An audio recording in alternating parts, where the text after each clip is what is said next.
यं ब्रह्मा वरुणैर्रुद्रमरुतः स्पन्दिभिस्तवे वेदैः साङ्गपदब्रह्मोपनिषदे गायन्ति यमसामगा ध्यानावस्थितद्गतेन मनसा पश्यन्ति यं योगिनो यस्यान्धविदुःसुरासुरगणा देवाय तस्मै नमः। नारायणं नमस्कृत्य नरं चैव नरोत्तमं देवी सरस्वती व्यासं ततो जयमुदीरये। इन्द्रियाणाम् अधिष्ठात्री भूतानां चाखिलेषु भूतेषु सततं तस्यै व्याप्तिदेवे नमो वसुदेवसुतं देवं कंसचाणूरमर्दनं देवकी परमानन्दं देवकृष्णं जगद्गुरुं सच्चिदानन्दरूपाय विष्णुपत्यादिहेतवे तापत्रयविनाशाय श्रीकृष्णाय वयं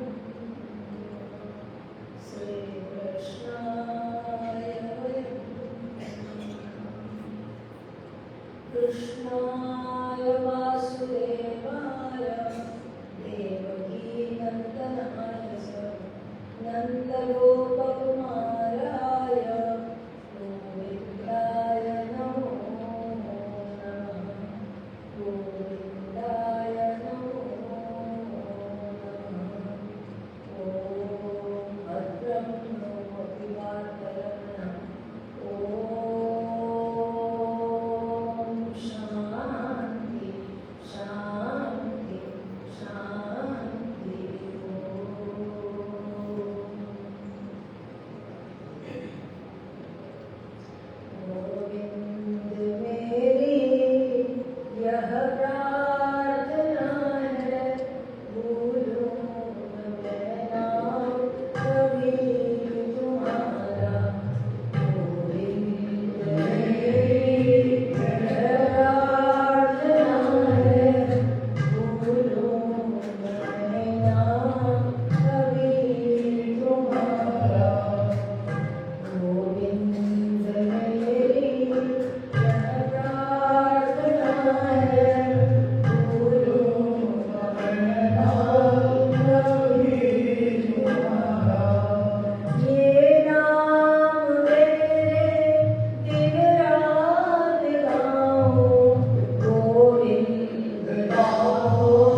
यजमान की भूमिका में स्वयं भगवती पराम्बा राजराजेश्वरी त्रिपुर सुंदरी स्वयमेव बैठी हुई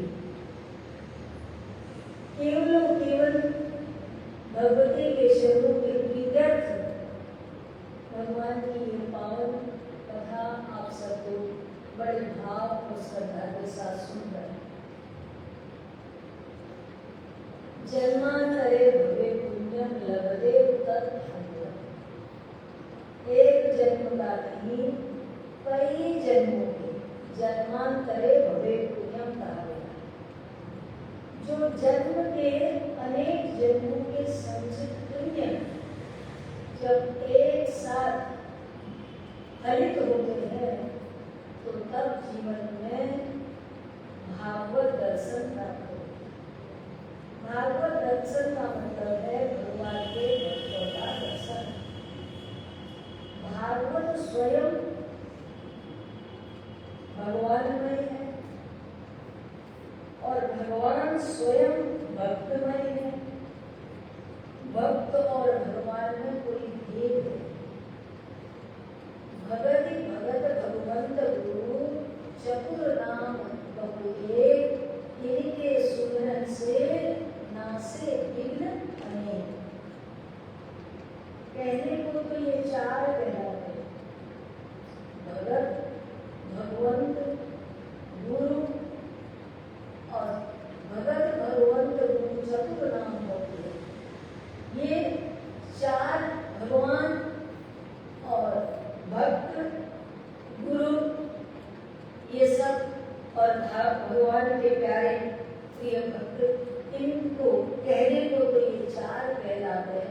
का नाम, भगवान का नाम, भगवान के भक्त और भगवान गुरु, ये कहने को तो चार कहलाते हैं, परंतु वास्तव में ये चार नहीं होते हैं, एक ही होते हैं।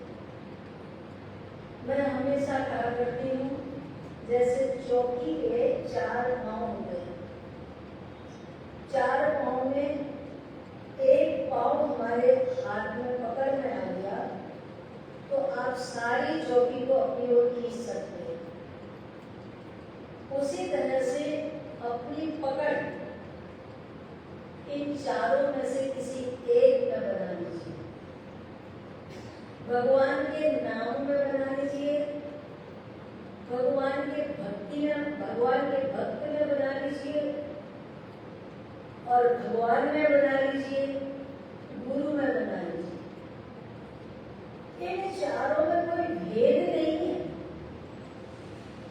वैसे तो चार अलग अलग दिखते हैं, यदि तात्विक दृष्टि से देखा जाए तो इनमें कोई भेद नहीं है।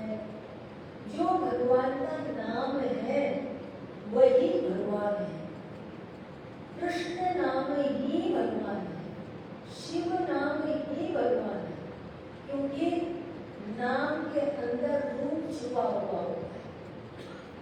भगवान का रूप कहाँ से आया? कृष्ण कहने पर कृष्ण का रूप हमारी आंखों के सामने उजागर हो जाता है।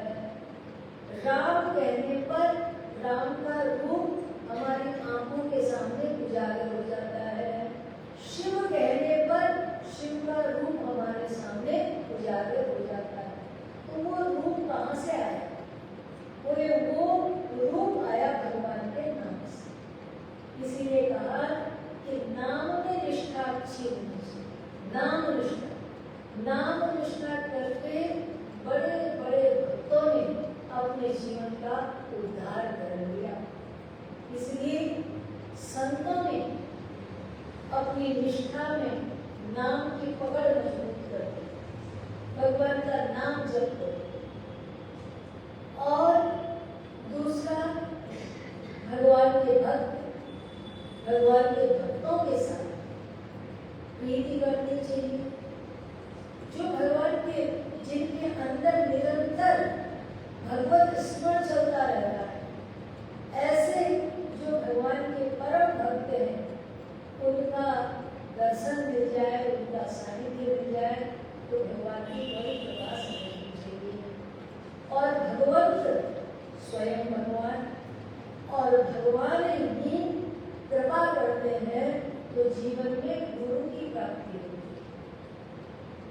भगवत कृपा के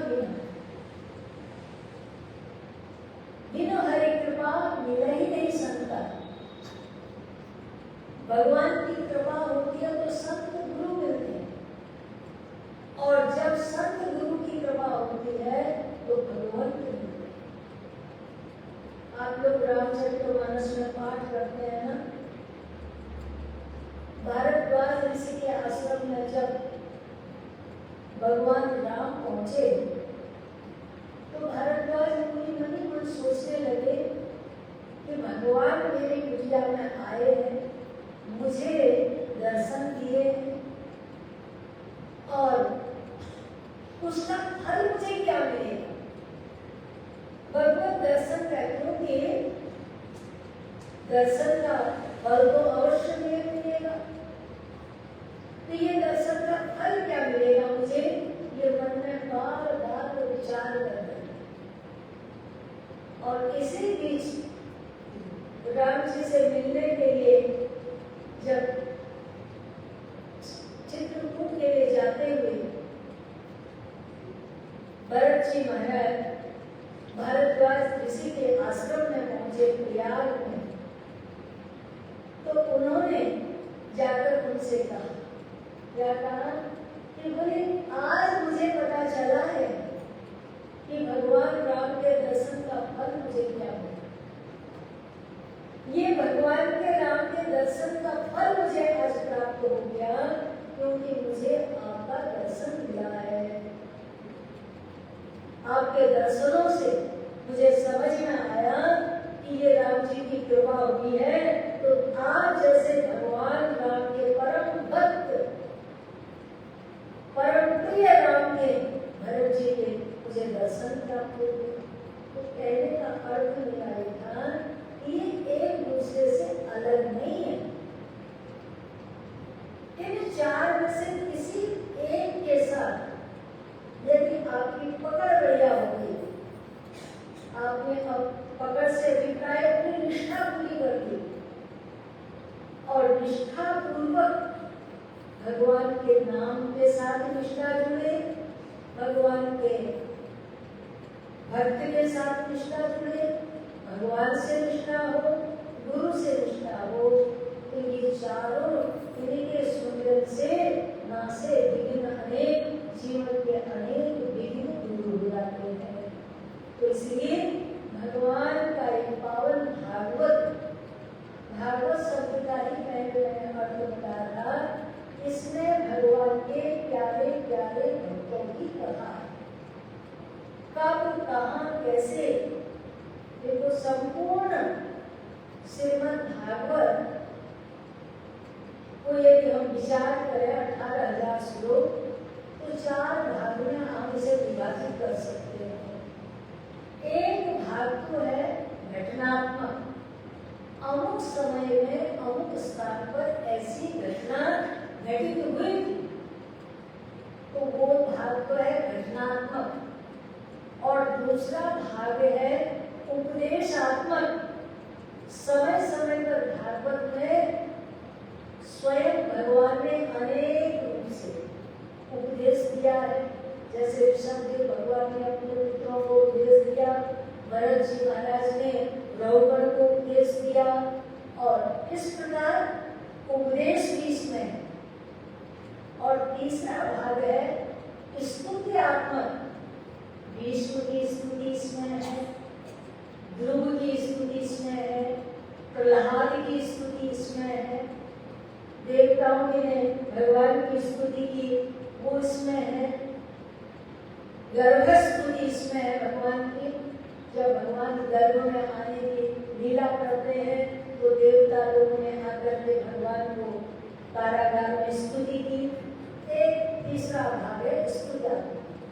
और चौथा जो भाग है भागवत में,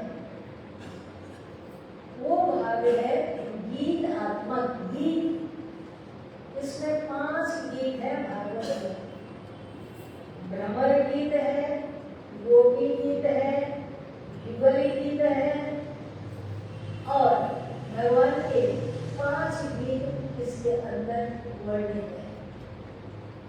गोपी गीत, भ्रमर गीत, युगल गीत, और ये सब भगवान के इस 5 इसके अंदर विद्यमान है। तो कहने का अर्थ मेरा ये था कि संपूर्ण भागवत 18,000 श्लोकों में इन सब की इसके भीतर चर्चा है, और भगवान के 24 अवतारों की चर्चा है, जिनके धीरे धीरे आप कथा सुनते जाएंगे। महाराज परीक्षित ने सुखदेव भगवान से प्रश्न किया। गंगा के तट पर बैठे हुए हैं और सुखदेव भगवान ने आसन ग्रहण किया है।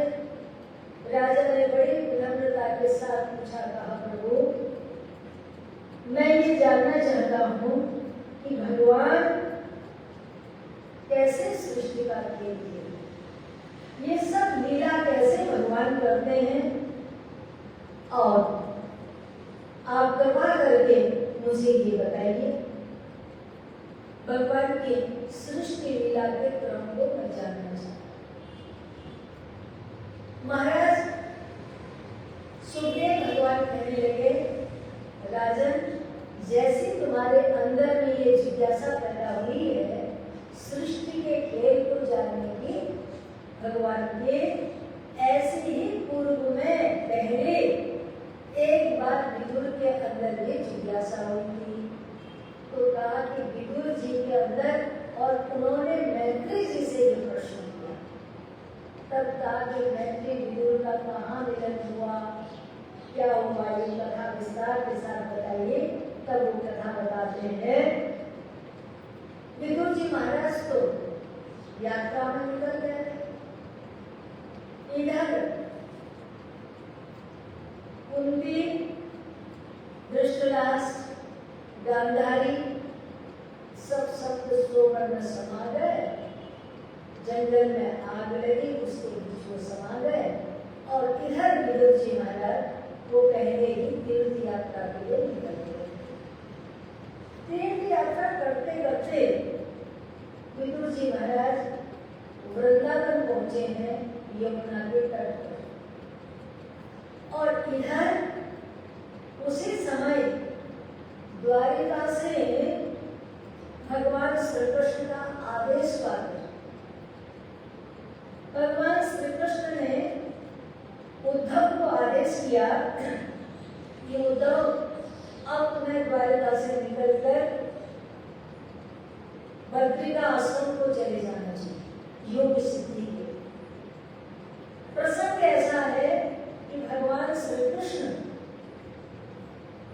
द्वारिका में विराजमान थे, तो उसी समय देवता लोग दिव्य रूप से आए और आकर भगवान से कुछ संवाद बोल करके वो उसी समय आकाशस्थ हो गए। इस घटना को उद्धव जी महाराज देख रहे थे। और उद्धव भगवान के वो भक्त हैं जिन्होंने बाल्यकाल से ही भगवान श्री कृष्ण का संग किया है। यद्यपि यादवों के महामंत्री हैं और भगवान श्री कृष्ण के परम सखा हैं, सर्वशास्त्र निष्णात विद्वान हैं, साक्षात बृहस्पति से उन्होंने शिक्षा दीक्षा प्राप्त की, योग विद्या के परम विद्वान हैं, परंतु भगवान श्री कृष्ण की भक्ति प्रेम उनके हृदय में अपार है। जब से भगवान से मिले, भगवान जब गोकुल से वृंदावन से मथुरा आए और विदुर जी से इधर उद्धव जी से मिलन हुआ, मिलन होने के बाद उद्धव भगवान से कभी अलग नहीं, भगवान के साथ साथ रहते हैं। भगवान का उत्तम वस्त्र धारण करते हैं।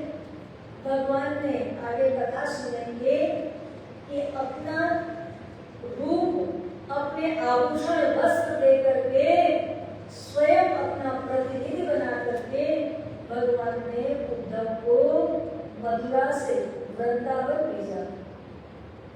इसीलिए भगवान की उत्सव मूर्ति उद्धव को कहा जाता है।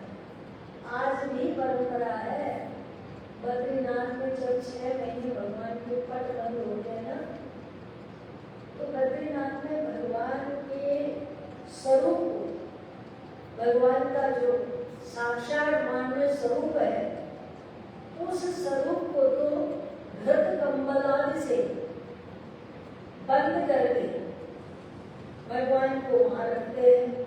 और 6 महीना भगवान की सेवा देवता लोग करते हैं और 6 महीना मनुष्य करते हैं। तो मनुष्य के प्रतिनिधि बनकर रावल जी वहां की सेवा पूजा करते हैं। तो कहते हैं कि भगवान 6 महीने के लिए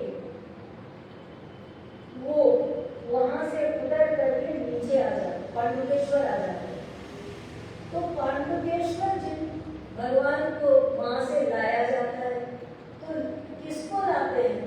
वो एक उद्धव जी की जो मूर्ति है, उद्धव जी का जो स्वरूप है, उसी को बड़ी श्रद्धा के साथ डोली में ला करके पांडुकेश्वर में स्थापित किया जाता है। और 6 महीना भगवान बद्रीनाथ के रूप में पांडुकेश्वर में उद्धव जी महाराज की सेवा पूजा होती है। तो आप कल्पना करो, उद्धव भगवान के कितने बड़े भक्त जिन्हें ये सौभाग्य प्राप्त है। तो इस प्रकार उद्धव जी समझ गए कि भगवान अब अपनी आखिरी लीला करने जा रहे हैं। उद्धव ने भगवान श्री कृष्ण महाप्रभु, मैं बाल्यकाल से आपके साथ रहा, आपका उचिष्ट भोजन मैंने ग्रहण किया, आपका वस्त्र मैंने धारण किया है, आपकी संगति मैंने की है, तो आपके साथ रहते रहते मुझे आपकी माया का तो कोई डर नहीं, मुझे आपकी माया छल नहीं सकती, परंतु मुझे आपका वियोग सहन नहीं, मैं आपके बिना नहीं रह सकता, आपका वियोग मुझसे सहन नहीं जाए। भगवान समझ गए उद्धव क्या चाहते हैं। भक्त जीना तो चाहता है, मरना नहीं चाहता। बोले जीने की इच्छा क्यों होनी चाहिए हमारे अंदर? मैं कहती हूँ जीने की इच्छा हमारे अंदर क्यों होनी चाहिए? इसलिए कि हम बढ़िया बढ़िया भोजन करेंगे, बढ़िया बढ़िया कपड़ा पहनेंगे, बढ़िया बढ़िया घूमेंगे, बड़ी बड़ी गाड़ियों में चलेंगे, बड़ा बड़ा ऐश करेंगे, इधर उधर, इसलिए जीने की इच्छा क्यों होनी चाहिए? जीना क्यों चाहते? बोले भगवान का जो भक्त है, जो जिसके लिए जीना चाहे वो उसके लिए जिए, और ना उससे कुछ मतलब नहीं।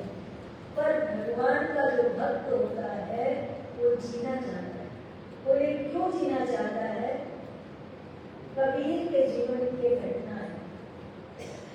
संत कबीर निर्गुण उपासक रहे, उन्होंने सारी उम्र भगवान राम का, आत्मा रूपी राम का ऐसा भजन किया कि उनका सारा देह से मोह समाप्त हो गई। झिरी झिरी चादरिया, ये शरीर को उन्होंने अपने पास ऐसे ही रखा जैसे तन पर कपड़ा ओढ़ लिया जाता है, ऐसे कबीर ने अपने शरीर को ऐसा समझ करके शरीर के साथ रहे। जब उनके जीवन का अंत काल आया तो भगवान के ओर से आवाज आई, कबीर अब तुम मेरे पास चले आओ। तो ये सुनते ही कबीर की आंखों में आंसू थे। कबीर ने अपने आंखों से आंसू गिराए तो उनका शिष्य समूह सब देख रहा। उन्होंने सोचा कि देखो, कबीर जैसे ज्ञानी को भी इस शरीर को छोड़ने में इतना कष्ट होता है। कबीर जी ने सोचा कि यदि ये भ्रांति मेरे शिष्यों में रह गई तो सारे जीवन का मेरा कराया खराब हो जाए। कबीर जी ने उस समय लास्ट में कहा, राम संदेशा सुनकर दिया कबीरा रोय, जो सुख साध संगत में सो सुख वैकुंठ न हो।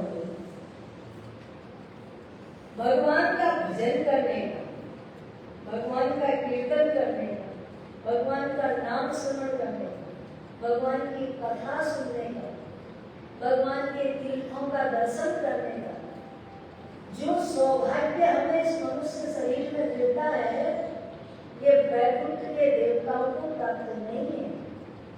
वैकुंठ में देवता लोग ये विचार करें कि अधिक मास का महीना है, चलो हम वैकुंठ में भागवत का आयोजन करते हैं, तो उनके पास ये सुविधा नहीं है कि वो वैकुंठ में कथा कर सके। ये कथा का सुख तो यही होगा, ये सुख यही मिलेगा, ये सुख अन्यत्र कहीं नहीं मिल सकता। तो इसलिए कबीर ने कहा कि दुख इस बात का नहीं है कि शरीर छोड़ना पड़ा, दुख इस बात का है जो सत्संग का सुख यहाँ मिल रहा था वो वैकुंठ में नहीं मिले। तो ऐसे ही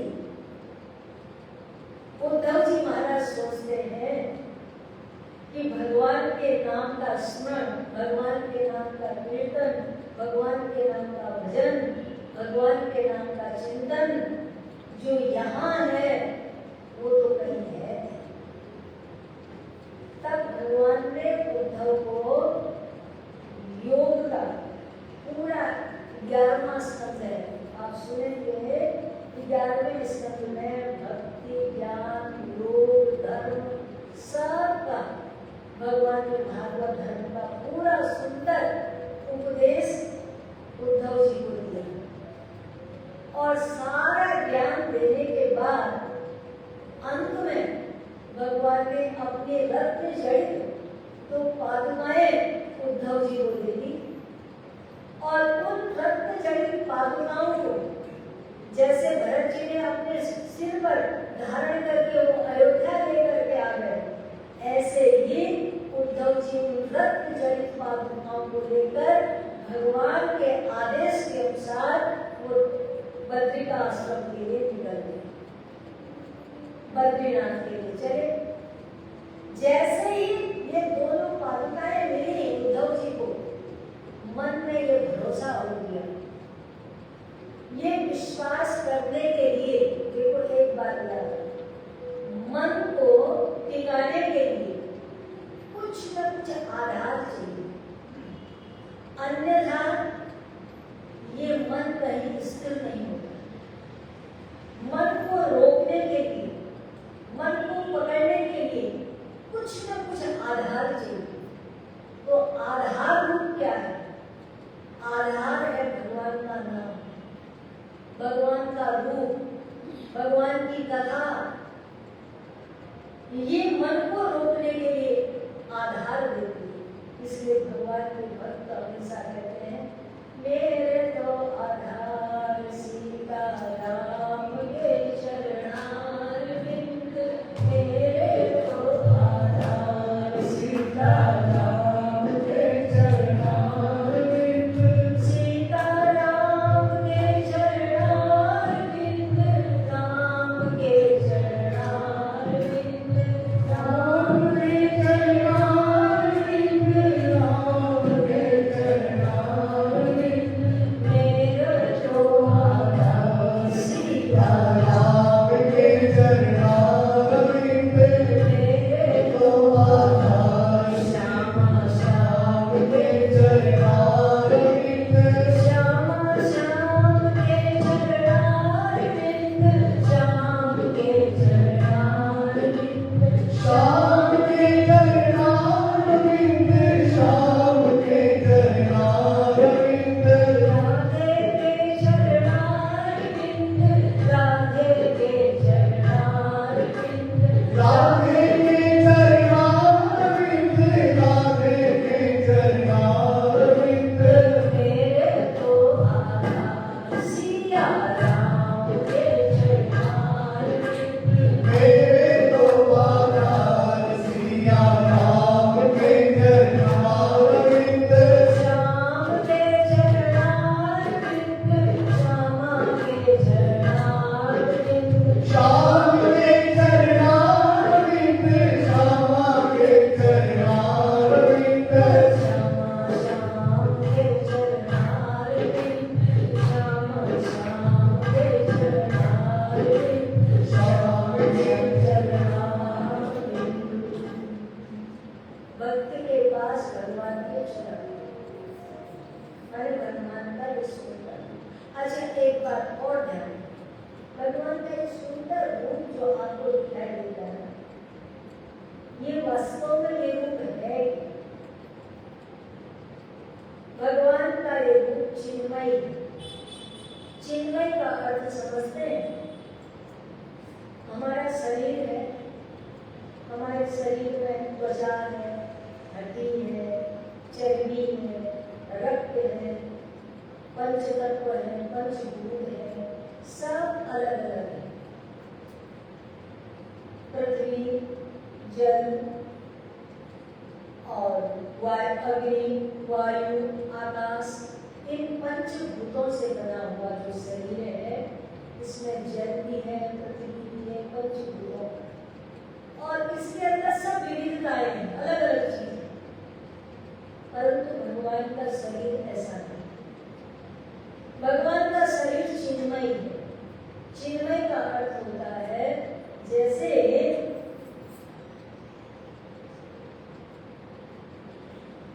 मिस्री के बने हुए खिलौने में दिवाली के दिनों में प्रायः खाण के मिश्री के खिलौने बिकते हैं। कोई हाथी बना रहता है, कोई घोड़ा बना रहता है, भिन्न भिन्न आकृतियां बनी है। अनेक प्रकार की आकृति दिखने पर भी वो है क्या? वो चीनी के अतिरिक्त और कुछ भी नहीं।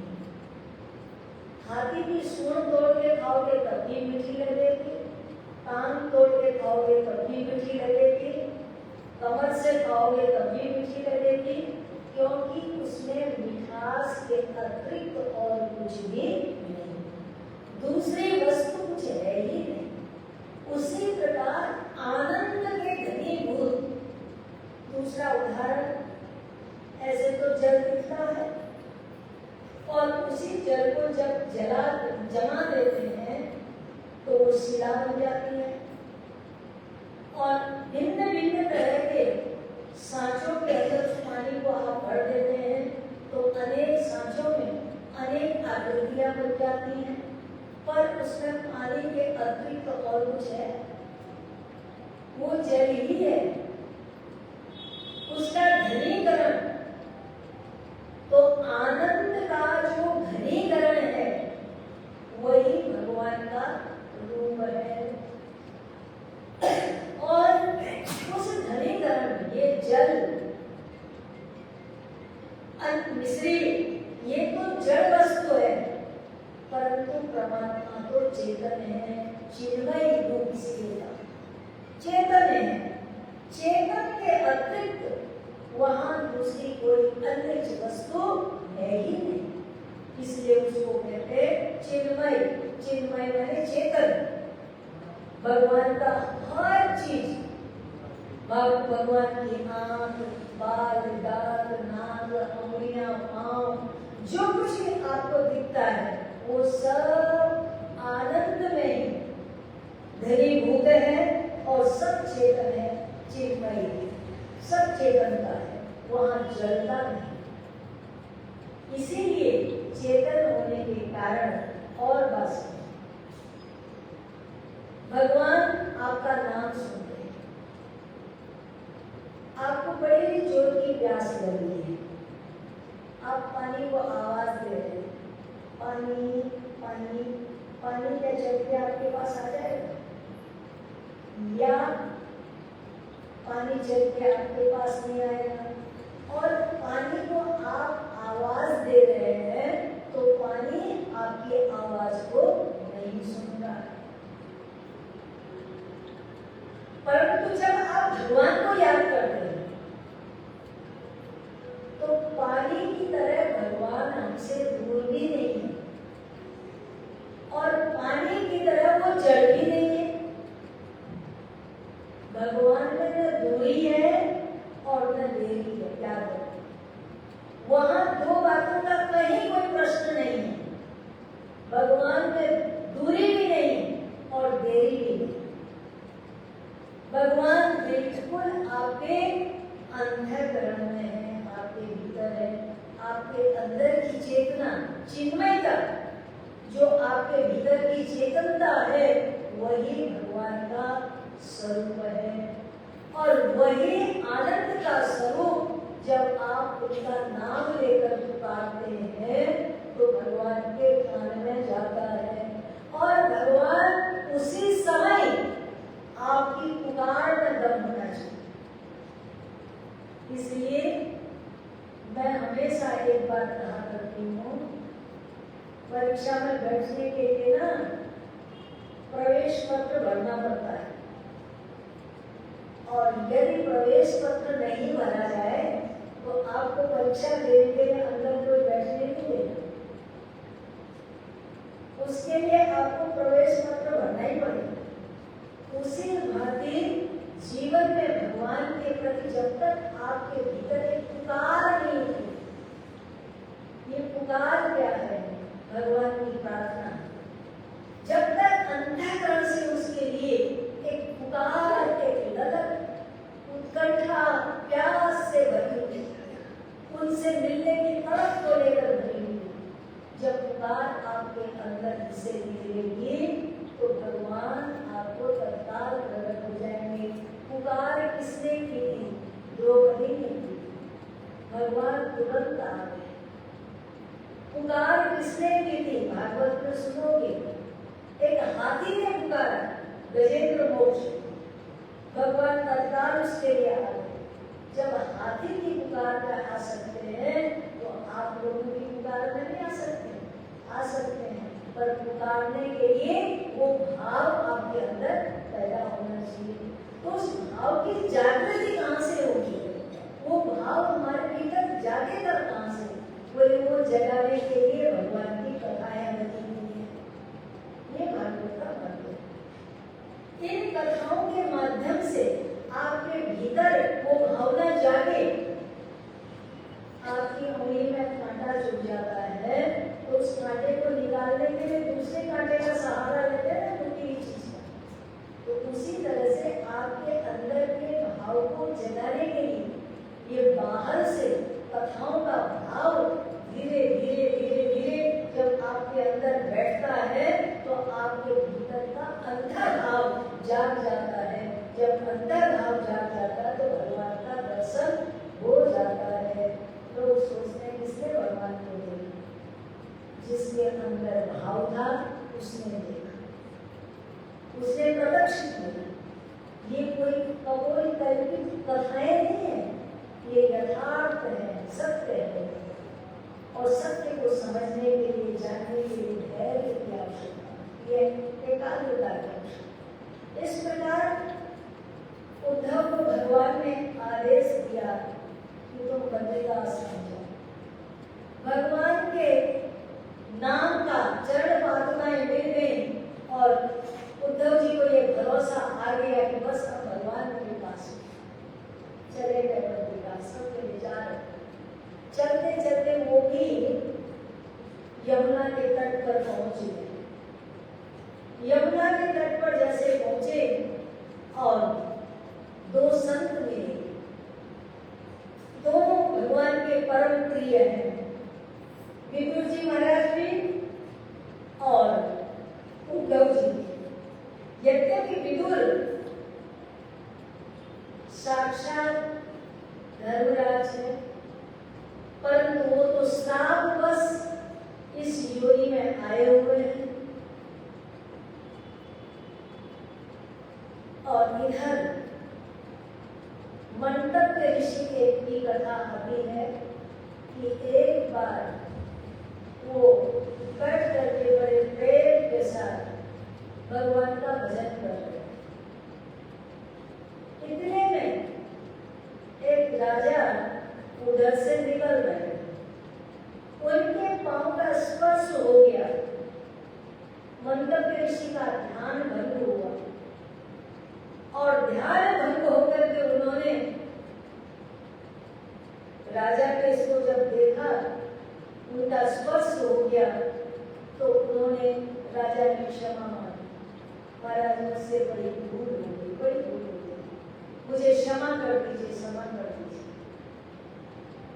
मंडप्य ऋषि ने कहा तुम्हें तो मैं क्षमा कर दूंगा, परंतु मैं धर्मराज को क्षमा नहीं करूंगा। मेरा क्या दोष था? उन्होंने मेरे को तुम्हारे पांव का स्पर्श क्यों करा है? मेरी क्या गलती हुई? मैं धर्मराज को छोड़ूंगा।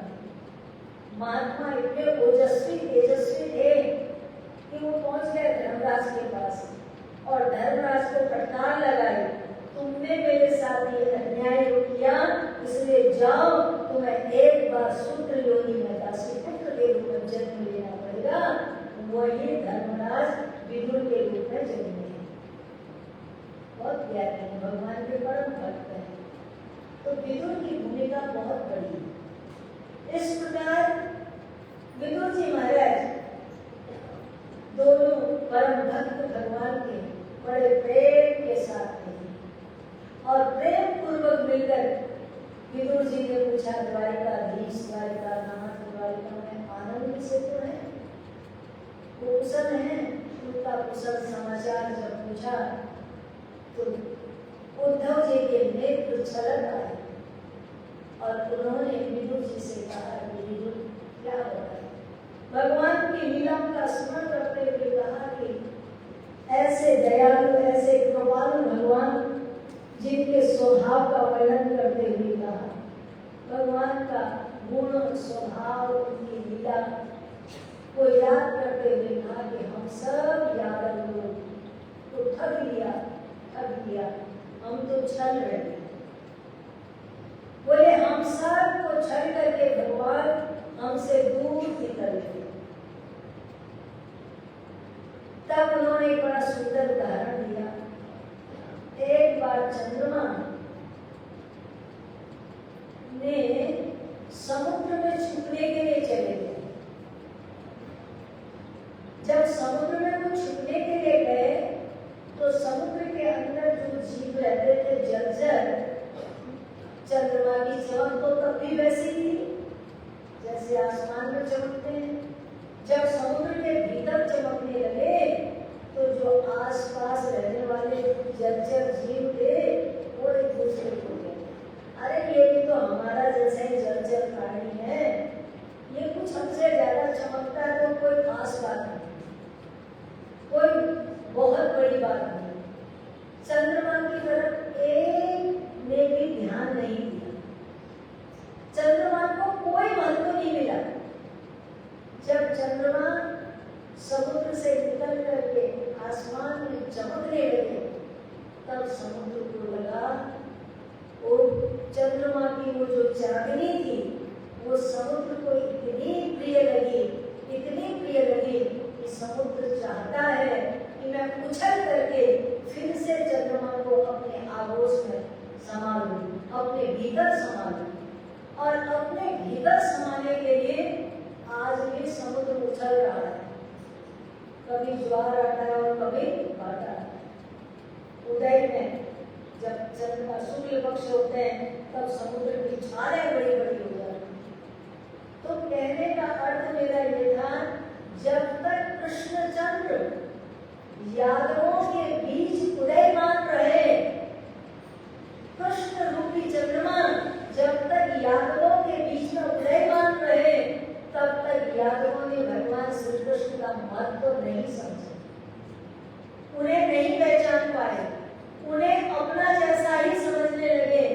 कोई कहे मेरा दादा है, कोई कहे मेरा पिता है, कोई कहे मेरा भाई है, कोई कहे मेरा सखा है, सब भगवान को अपनी तरह से देखने लगे। और जब भगवान निकल गए तो अब भगवान के चले जाने के बाद जब जो स्थिति बनी उस स्थिति में असार, असमर्थ, सारी ताकत तो भगवान के साथ चली गई। जब हताश, निराश हो गए तब कृष्ण महत्व समझ में आया। तो अब समझने से क्या हो, जब चिड़िया चुप गई तो इधर उद्धव जी ने कह करके अश्रुपात कर रहे हैं, रो रहे हैं। भगवान की लीला कहते हैं, अहो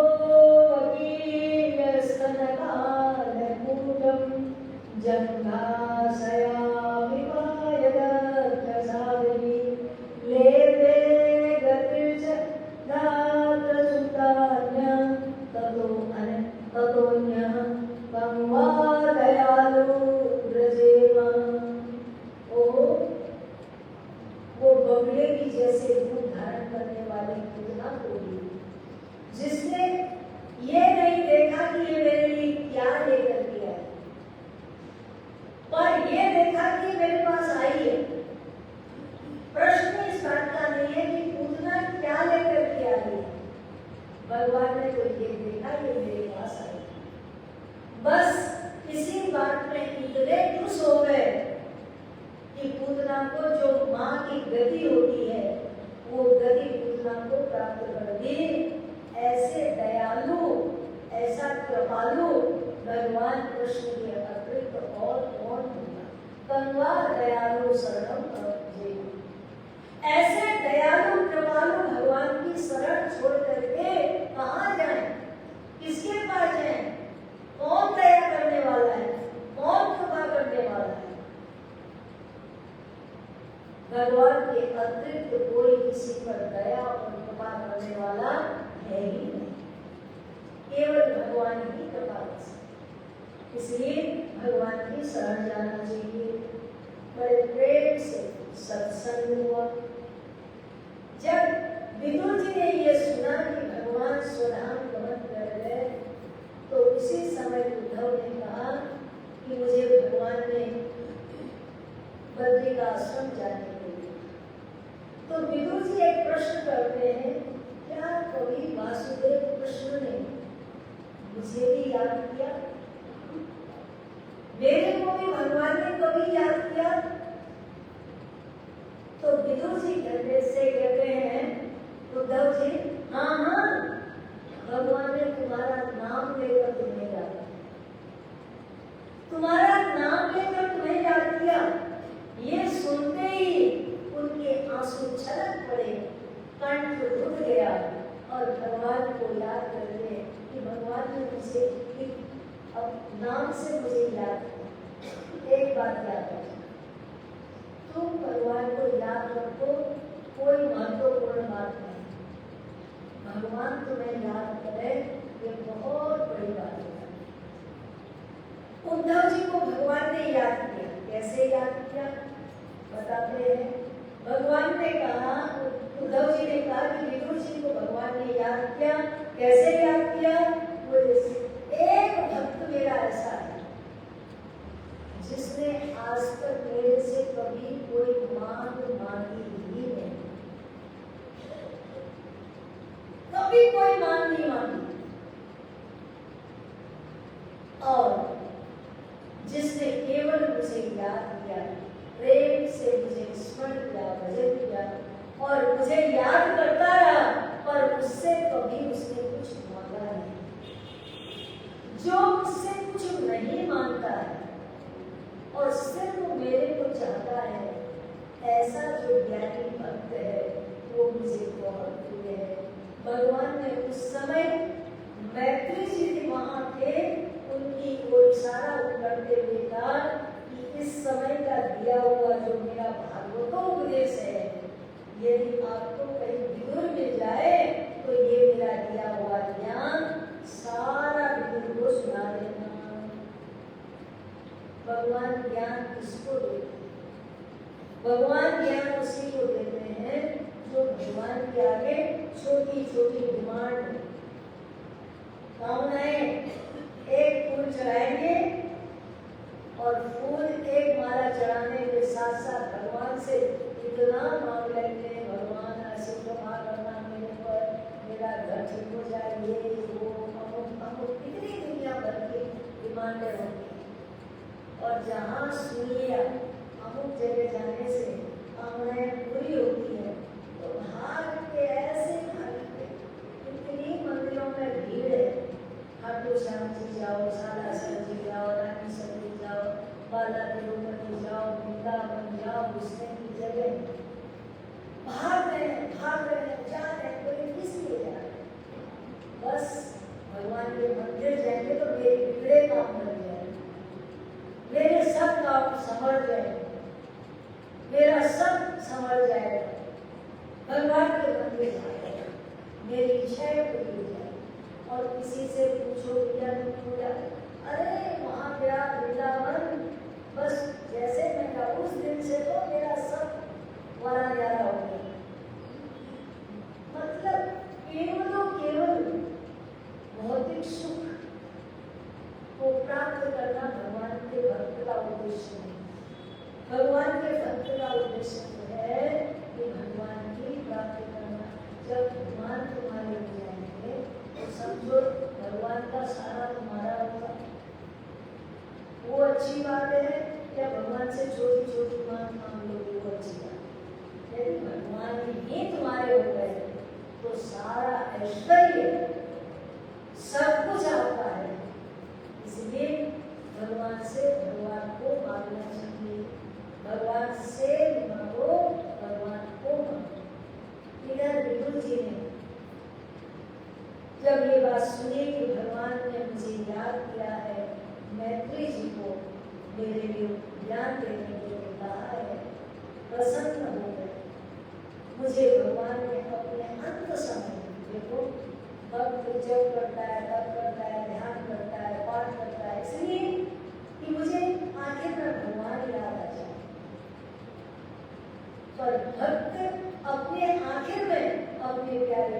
को याद कर रहे हैं, ये बहुत बड़ी बात है। विदुर जी को याद कर रहे हैं। रात व्यतीत हुई, भगवान की चर्चा करते करते दोनों जने रात बिताई। सुबह हुई प्रभात, यमुना स्नान किया और यमुना स्नान करते हुए दोनों अपनी अपनी दिशा के लिए चले। अब हुआ कि विदुर जी को मैत्री जी कहाँ मिले। उस समय मैत्री जी वास कर रहे थे हरिद्वार में, इसलिए हरिद्वार का भागवत का बड़ा महत्व है। ये कथा हरिद्वार की विशेष हो रही है। मैत्री जी उस समय वास कर रहे थे हरिद्वार में और विदुर जी हरिद्वार आए और मैत्री जी के चरणों में प्रणाम किया और उनसे उन्होंने बड़ी श्रद्धा के साथ सृष्टि के क्रम के विषय में पूछा। महाराज भगवान ये सृष्टि का खेल कैसे खेले? तो मैं संक्षिप्त में आपको बताती हूँ कि भगवान का ये सृष्टि का खेल जो है भगवान खेलते हैं, वो ये पहले जब कुछ नहीं था, ये सारी सृष्टि कुछ भी नहीं थी, केवल था ही था, माने केवल भगवान थे। और उसी समय भगवान नारायण के नाभि से कमल की उत्पत्ति हुई, कमल से चतुर्मुख ब्रह्मा की उत्पत्ति हुई।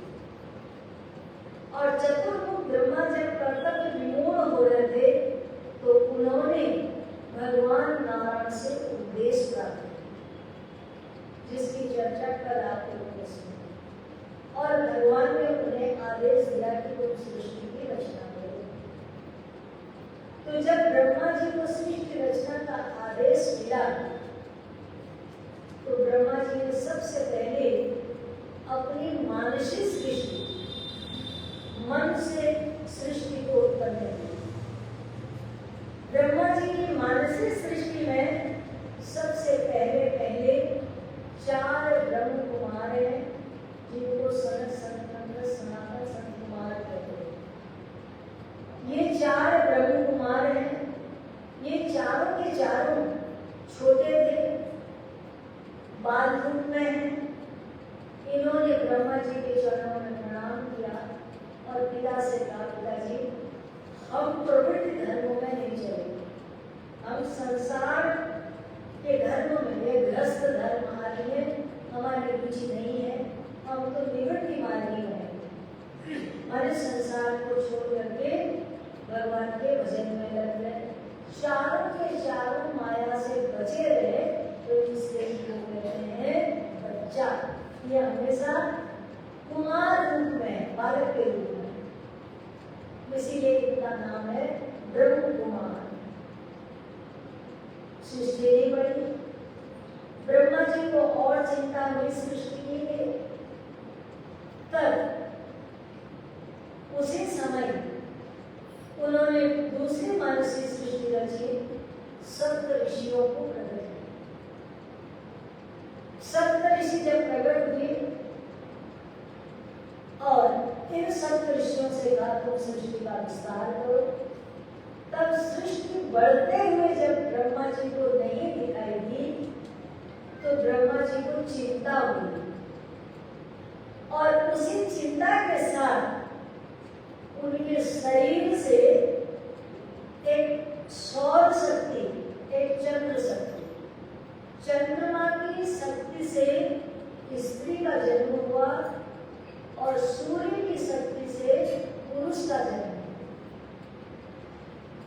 और इस प्रकार स्त्री और पुरुष का जब जन्म हुआ तो इन दोनों को ब्रह्मा जी ने आदेश दिया कि तुम अब सृष्टि का विस्तार करो। इनसे आगे चलकर स्वयं मनु और शत्रुपा उत्पन्न और स्वयं मनु और शत्रुपा ये सृष्टि और उनसे 5 संतानें उत्पन्न हुई, जिनमें से 3 कन्याएं हैं और 2 उनके पुत्र हैं, जिसकी कथा आप विस्तार के साथ सुनेंगे। इधर भगवान की इच्छा थी ये जो सृष्टि बड़ी धर्म की सृष्टि हो, और इसी बीच सवितादि ऋषियों के मन में ये संकल्प हुआ कि वैकुंठपति भगवान श्री हरि नारायण है और उनकी शोभा वैकुंठ में बहुत अद्भुत है। तो भगवान वैकुंठपति के वैकुंठ में उनके धाम में जाकर हमें भगवान के दर्शन प्राप्त होंगे। ऐसा मन में विचार करके जब सरकार ऋषि उनके दर्शन हेतु पहुंचे तो वैकुंठ में भगवान के दो द्वारपाल हैं, एक का नाम है जय और दूसरे का नाम है विजय। ये जय विजय नामक दोनों द्वारपालों ने ब्रह्म कुमारों को दरवाजे नहीं रोक दिए, अंदर प्रवेश नहीं किए। ये चारों के चारों ब्रह्म कुमार मन में सोचने लगे हम तो भगवान से मिलने जा रहे थे और ये हमारे लिए भगवान से मिलने के लिए हमारे लिए रुकावट पैदा कर रहे हैं, बाधा प्रकट कर रहे हैं। ऐसा जो भगवान के काम में बाधा डालने का, रुकावट पैदा करने का स्वभाव है, ये स्वभाव अच्छा नहीं। ये स्वभाव अच्छा न होने के कारण उन्होंने उसी समय उनको श्रापित किया कि जाओ तुम तीनों वैकुंठ में रहने लायक नहीं हो, तुम तो असुर योनि में जन्म लो, असुर बनो। 3 जन्म असुर योनि में तुम्हारा जन्म।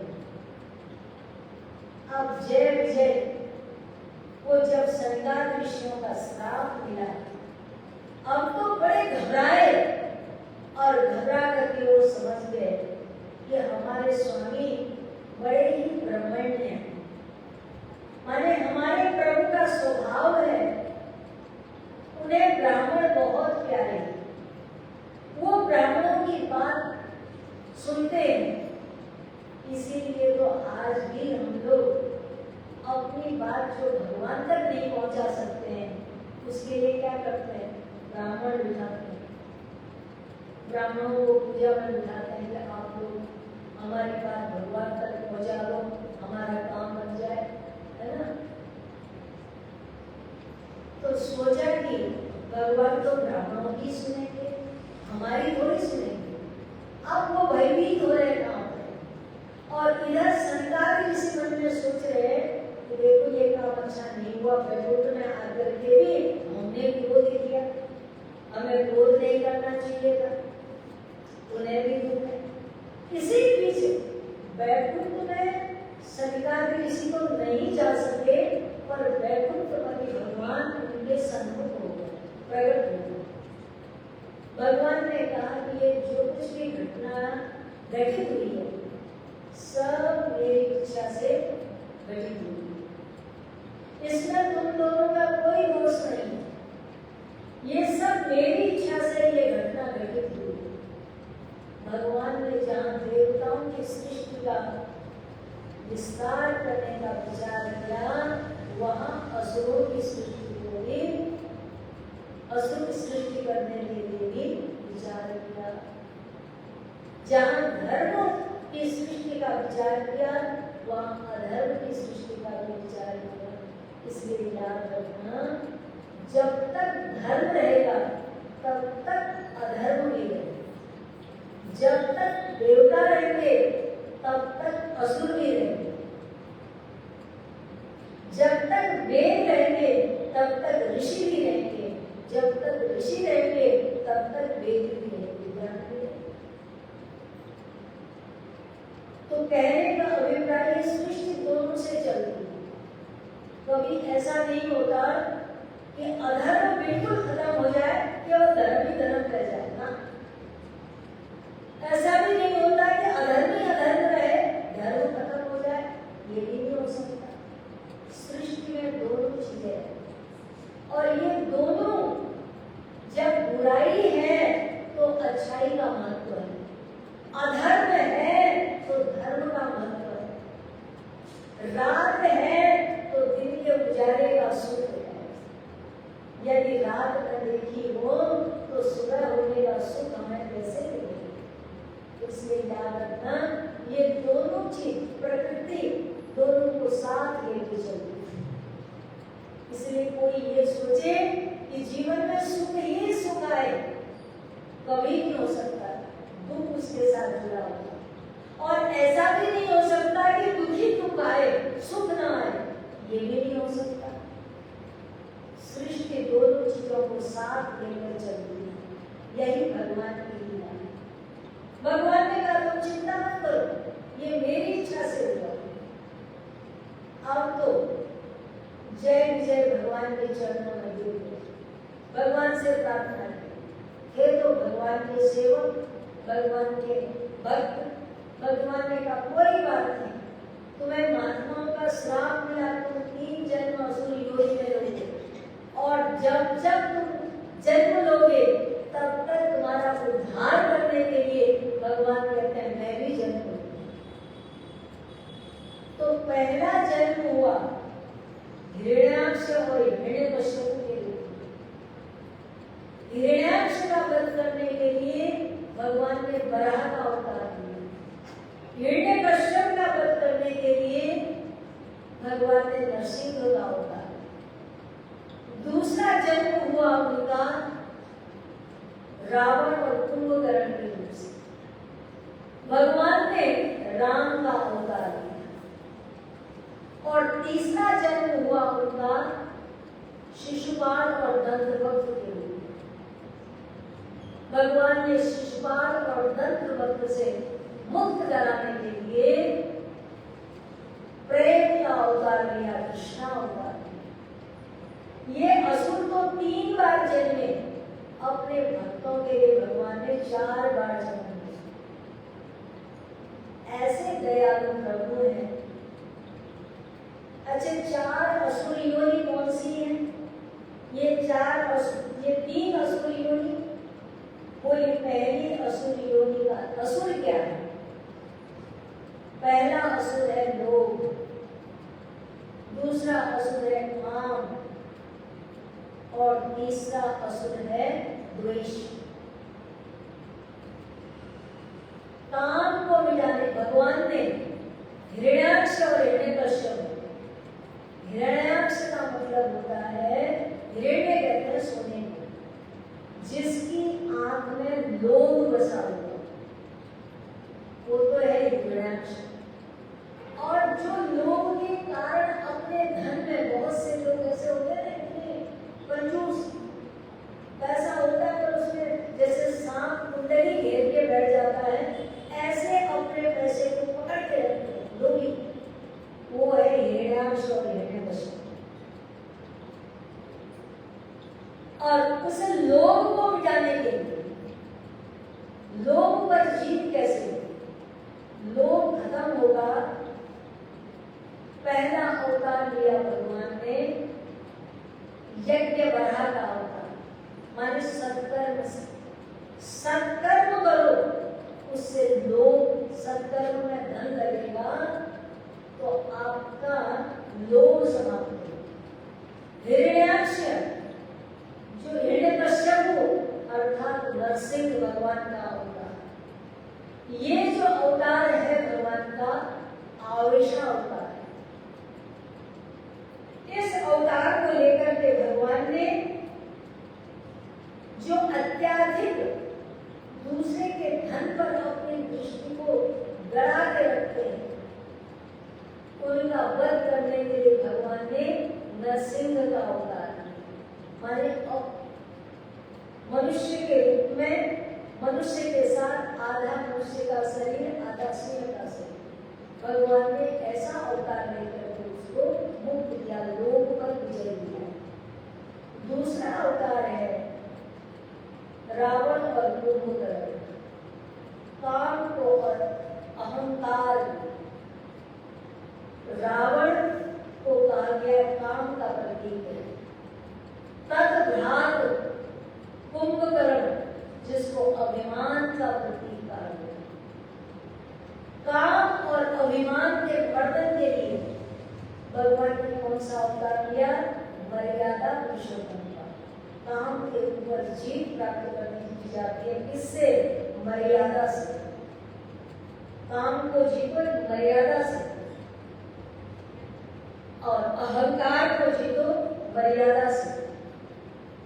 तो इनको जीतने के लिए भगवान ने राम का अवतार किया।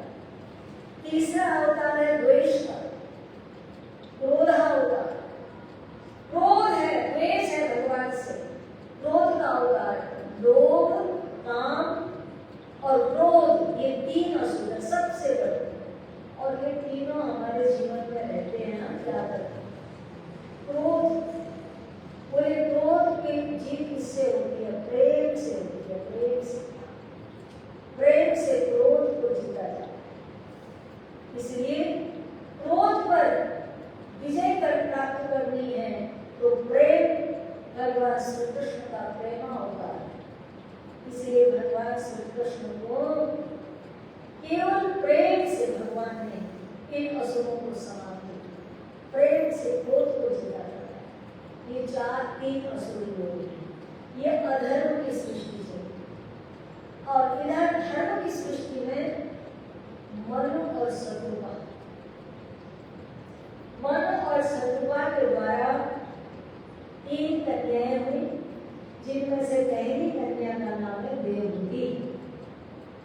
देवहूति नामक कन्या जब विवाह के योग्य हुई तो उस समय प्रजापति कर्दम ऋषि थे ब्रह्मा जी की सृष्टि में।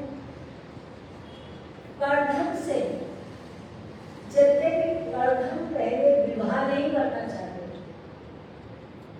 परंतु पितामह का आदेश मिला है, तुम्हारे पास स्वयं मनु अपनी कन्या का प्रस्ताव लेकर के आएंगे और विवाह का तुम उस प्रस्ताव को स्वीकार कर लेना।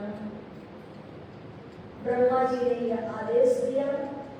कर्दम ऋषि ने ब्रह्मा का आदेश मान करके, और इसी बीच स्वयं मनु महाराज अपनी कन्या को लेकर जब उनके पास पहुंचे,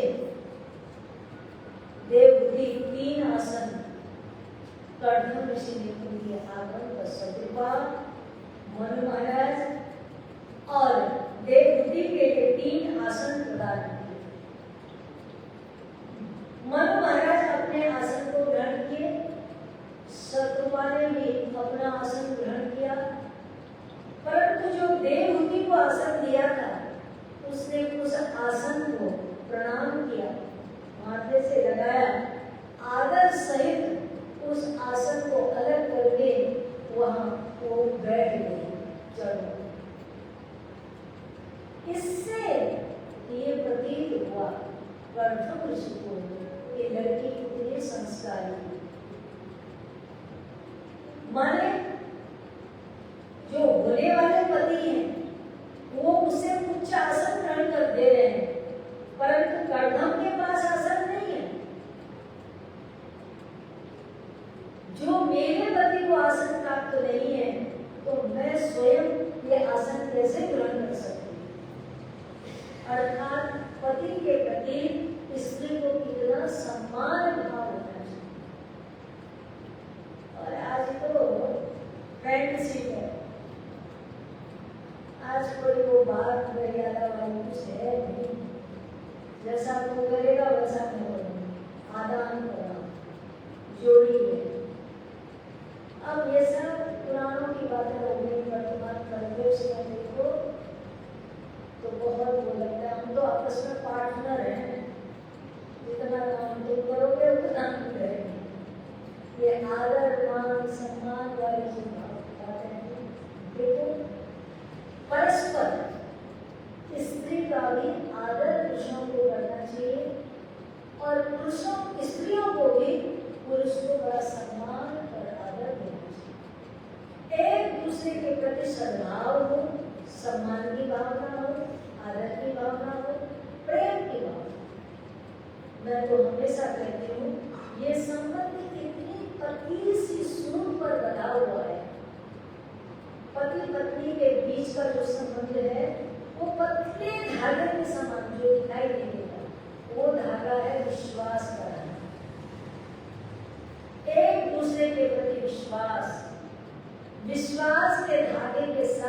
संबंध बना हुआ है। तो ये विश्वास का जो धागा है कभी टूटने न पाए, एक दूसरे के प्रति ये खत्म न हो, ये जो का बना रहे, उसके लिए हमें प्रयास करते रहना चाहिए, अपने उसको खत्म नहीं करना चाहिए। तो इस प्रकार जब देवहूति का प्रस्ताव दिया, कर्दम ऋषि समझ गए और अपनी कन्या का पाणी ग्रहण कर्दम ऋषि को किया और उसी समय स्वयं मन और शत्रुपा अपने राज को लौट आए। और इधर मन और शत्रुपा के जाने के बाद देवहूति कर्दम ऋषि की सेवा में संलग्न हुई। ऋषि तो भगवान का भजन करते हैं और भगवान का ध्यान करते हैं, वो उनके भजन पूजन में कोई बाधा उपस्थित नहीं करती। इसलिए हमारी संस्कृति में स्त्री को धर्म पत्नी कहा गया है। जो पति को धर्म में प्रवृत्त करे, धर्म के रास्ते में चलाए, उसको कहते हैं धर्म पत्नी। तो इस प्रकार महाराज देवहूति कर्दम ऋषि की खूब सेवा करती है। उनकी संध्या उपासना पूजा के लिए जो सामग्री है वो सब उन्हें देती है, इकट्ठा करती है और बड़े प्रेम से उनके सब साधन उन्हें देती है, सेवा करती है, पतिदेव को प्रसन्न करती है। उस समय बाद एक दिन कर्दम ऋषि ने देखा कि उनके सामने उनकी पत्नी खड़ी है। जब उसकी आंखों की ओर देखा तो कर्दम ऋषि समझ गए कि इसकी आंख में कुछ चाह यही थी कि महाराज गृहस्थ धर्म कोई पेड़ के नीचे बैठ करके तो पालन होता नहीं, अर्थात गृहस्थ धर्म के निर्वाह के लिए घर चाहिए, साधन चाहिए। तो कर्दम ऋषि ने एक सुंदर ऐसा अपने मन से, अपने तपोबल से एक ऐसा दिव्य विमान तैयार किया, एक ऐसा भव्य और दिव्य विमान तैयार किया कि जिसमें सब सुविधाएं उपलब्ध थी, सर्व सौभाग्य उसके अंदर उपलब्ध था। अपने तपोबल से उन्होंने तैयार और उसके अंदर रहते हुए उनकी 9 कन्याएं हुई, जिनकी कथा आगे सुनेंगे। और 9 कन्या पैदा होने के बाद कर्दम ऋषि अब इससे हट करके मन में सोचते हैं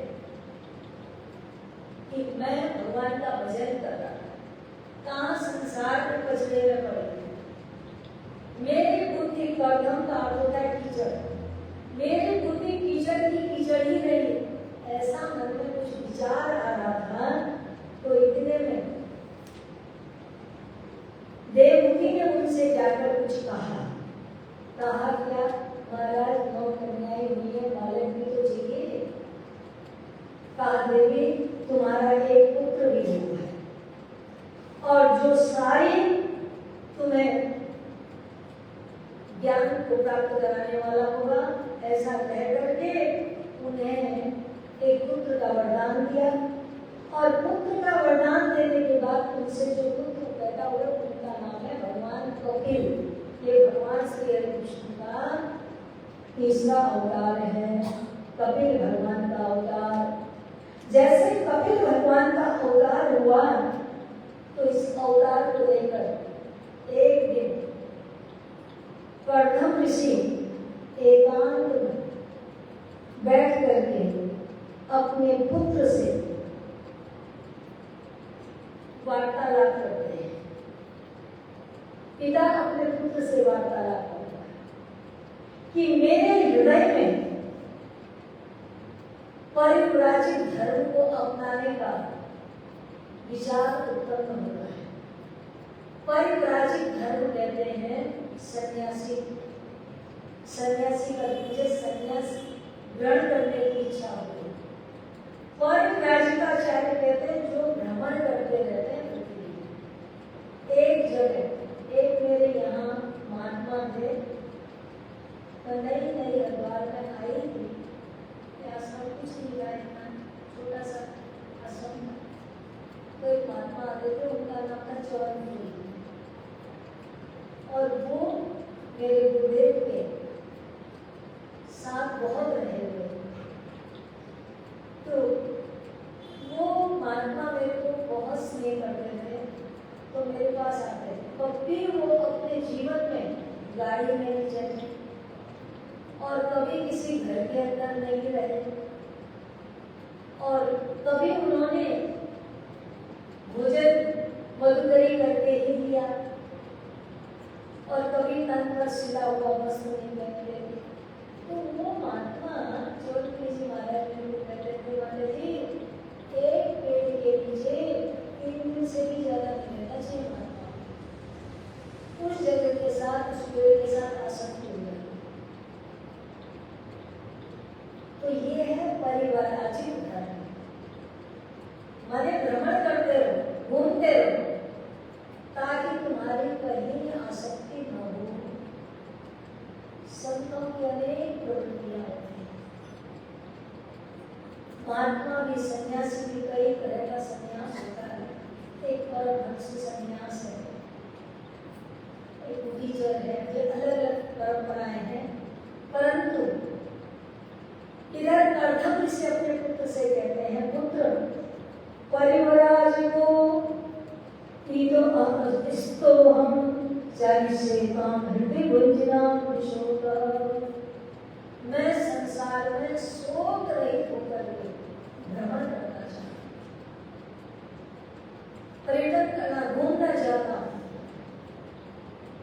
तो पिता को इस बात का समर्थन कर दिया उनके पुत्र ने, कपिल ऋषि ने, और अपने पिता की इस बात को मान करके उन्होंने उनसे उपदेश लेकर के उसी समय वासुदेव भगवती सर्वज्ञ प्रज्ञानी परेशान भक्ति भावेन लब्धा सुवंदनम आत्मनं सर्वभूतेषु भगवतो स्थितम् अवश्यं सर्वभूतानां भगवतिस्तं चात्मनि इच्छाद्वेषहीनेन सर्वत्र समचेतसा भगवद्भक्तियुक्तेन प्राप्तं भागवतीयति।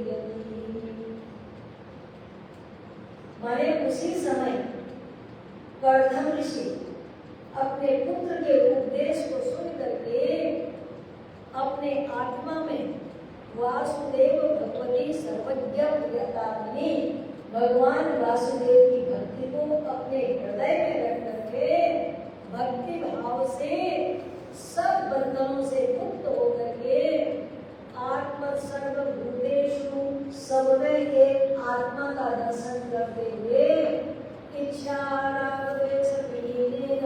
सर्वत्र समचेतसा, संसार में उनके अंदर कोई इच्छा नहीं, कोई किसी से राग नहीं, कोई किसी से द्वेष नहीं, सर्वत्र समभाव से विचरण करते हुए भगवत भक्ति में लीन होकर के कर्दम ऋषि ने अपने जीवन को भगवान को समर्पित कर दिया।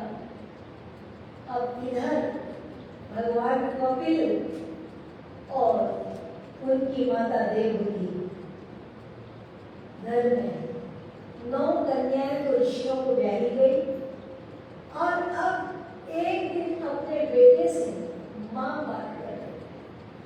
माँ अपने पुत्र से कहती है, पुत्र ये जो इंद्रियां हैं बड़ी बलवती हैं, निविष्णाद निस्तराद्यम सर्वेन्द्रिय रसतर्पणम्। ये इंद्रियों का जो आकर्षण है भोगों के साथ बड़ा ही बलवान है, बस हमारी इंद्रियां भोगों के लिए आकर्षित हो जाती। आंख रूप को देखकर आकर्षित हो जाती है, जीभ सुंदर स्वादु भोजन को देखकर आकर्षित हो जाती है, कान सुंदर रसीले शब्दों को सुनकर आकर्षित हो जाती है, नासिका गंध से आकर्षित हो जाती है। तो ये इंद्रियों की अपनी तृष्णा है और ये अपने अपने विषयों से बलात् आकर्षित हो जाती है और ये इंद्रियों की तृष्णा को पूरी करते करते जीवन समाप्त हो जाता है, परंतु ये इंद्रियां कभी संतुष्ट नहीं होती। भगवान कपिल ने माँ को भागवत के दूसरे स्कंद में 9 अध्याय में उपदेश किया, इसका नाम है कपिल गीता। गीता के नाम पर आप लोग एक ही गीता को जानते हैं, भगवत गीता, परंतु भागवत में कपिल गीता है। कपिल ऋषि ने अपनी मां को उपदेश दिया और उपदेश देते हुए कहा, मां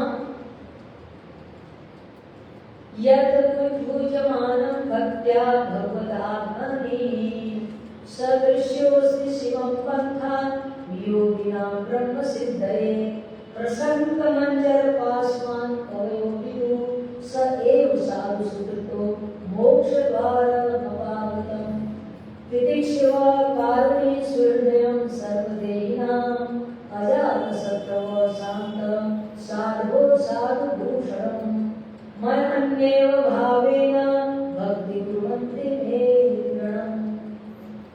उन्होंने कहा, माता प्रसन्न मंजर पाशमान कवयो विदुः, माने इस संसार में ऐसा कौन व्यक्ति है, ध्यान से सुनो, इस संसार में ऐसा कौन सा व्यक्ति है जिसको कभी किसी से कोई आसक्ति न हुई।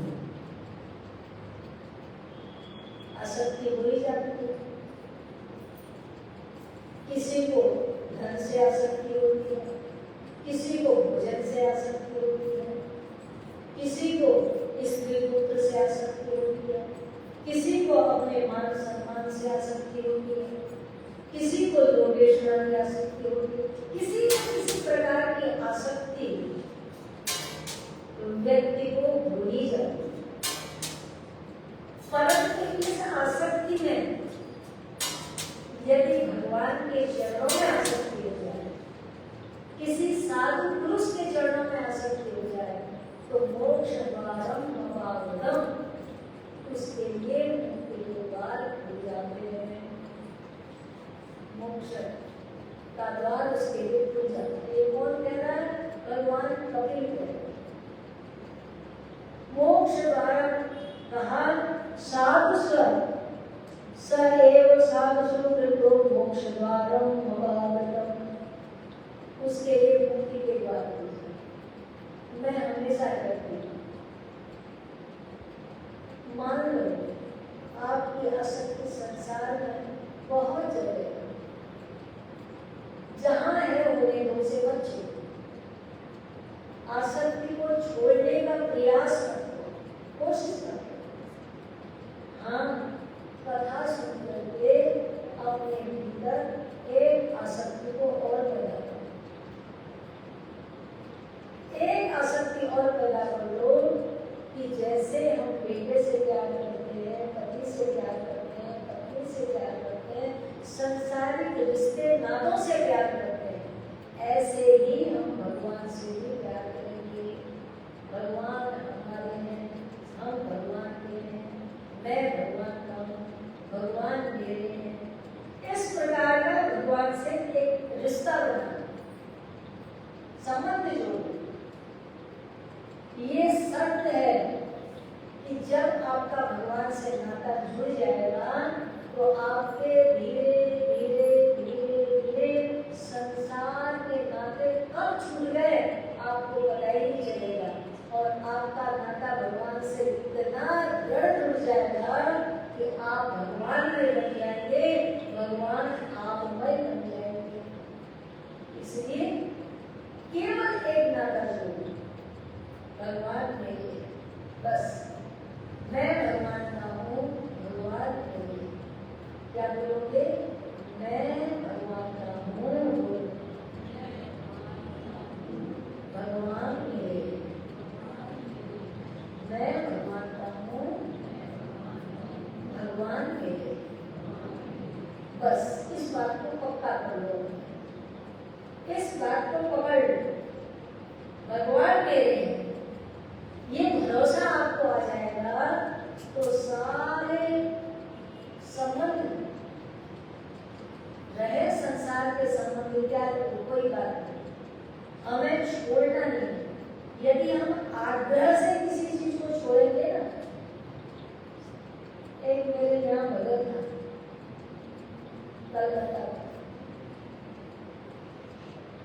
वो अपना व्यापार काम धंधा छोड़ करके मेरे पास आया, यहाँ रहा तो वहाँ रेडमेड का काम करता था, मेरे पास बैठा रहता था तुम्हारी सी।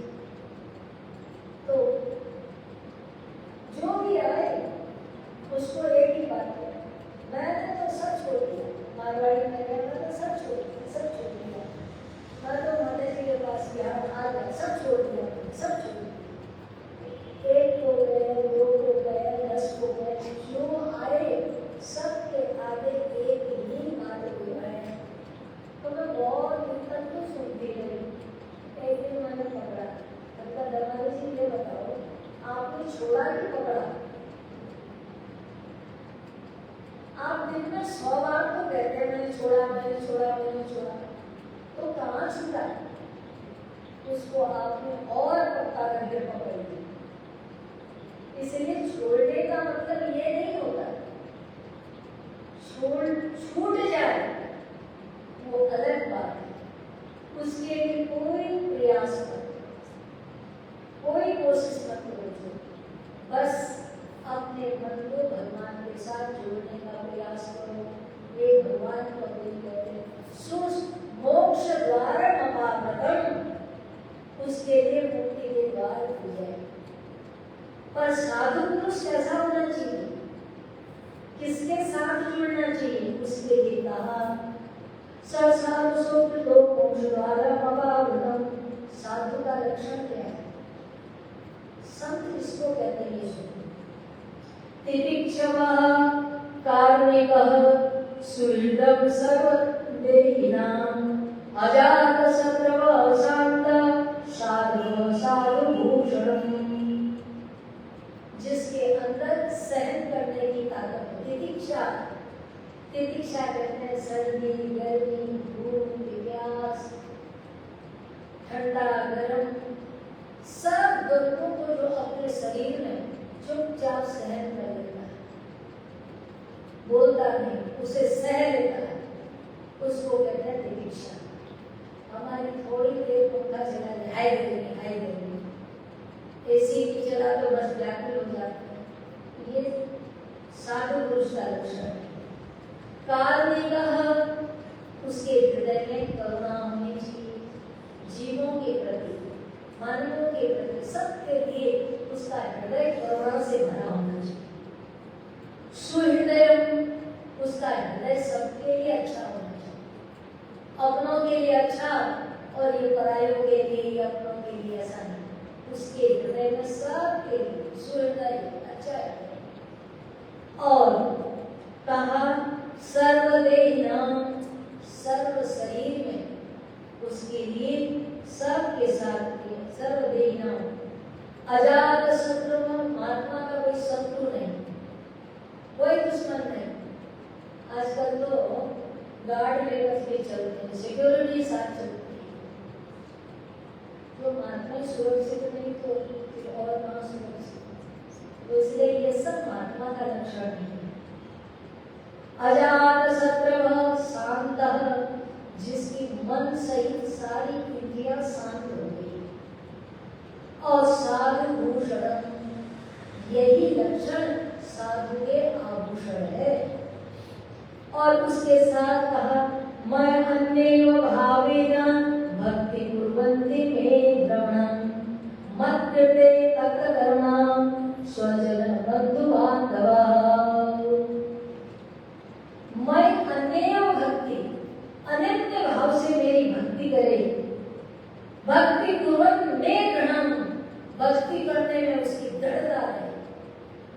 और उसके साथ कहा कि मत करते, मेरे लिए सारे काम करे, जो भी करता है वो मेरे लिए करता है। तब करना, उसने संसारिक सब कामों को छोड़ दिया, कामों को ही नहीं छोड़ा, तब बंद बांधा उसने अपने जितने स्वजन संबंधी हैं, महात्मा बन गए। घर में वो पड़ा हुआ है, ये मेरा भाई है, ये मेरा भतीजा है, ये मेरा अमुक है, ये मेरा तमुक है, घर के साथ रिश्तेदारी रखे बैठे हुए हैं। वो महात्मा का काम नहीं। जो इस मार्ग में आए, केवल कपड़ा रखने से महात्मा नहीं होता है, आचरण से महात्मा होता है, ये याद रखो। केवल वस्त्र धारण से नहीं, आचरण से महात्मा है। तो ऐसे महात्मा की मदासलम कथा पृष्ठम सुमंती कथम कीजे, जो मेरी कथा को निरंतर सुनते और कहते रहते हैं। मदाश्रयम मेरे आश्रित होकर, मत कथा मेरी कथा, और सुमंती कथम कीजा वो मेरी कथा को कहते भी हैं और सुनते भी हैं।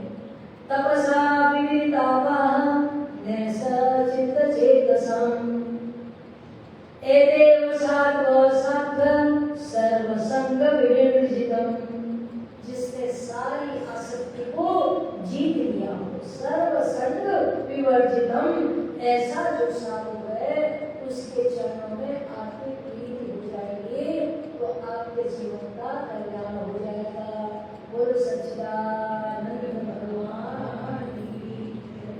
इन्हीं शब्दों के साथ माँ का उपदेश, माँ को भगवान कपिल उपदेश दे रहे हैं, और उपदेश देकर माँ को कपिल भगवान योग, धर्म, अध्यात्म योग का उपदेश देकर अपनी माता को ज्ञान देकर के वो स्वयं तीर्थ यात्रा के लिए चले गए।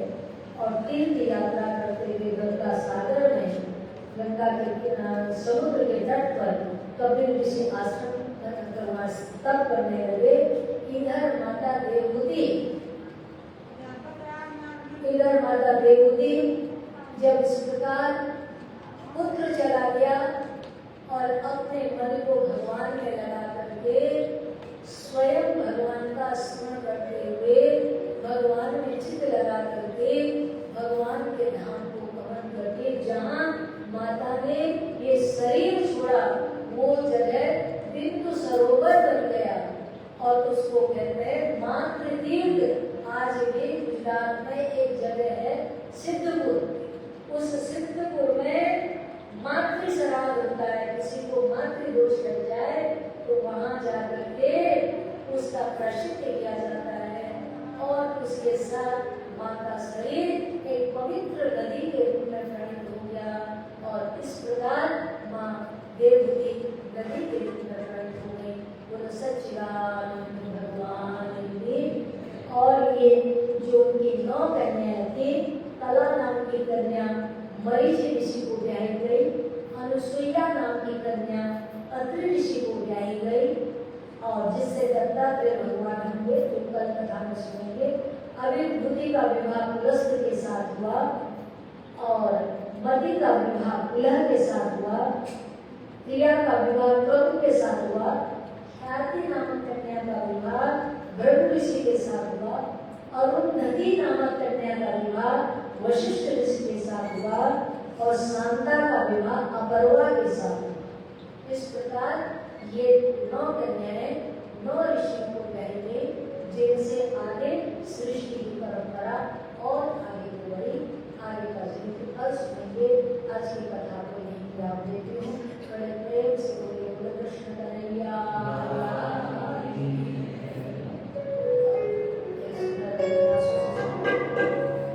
श्रद्धा रखो जगत के लोगों, अपने दीनानाथ में लाभ हानि जीवन और मृत्यु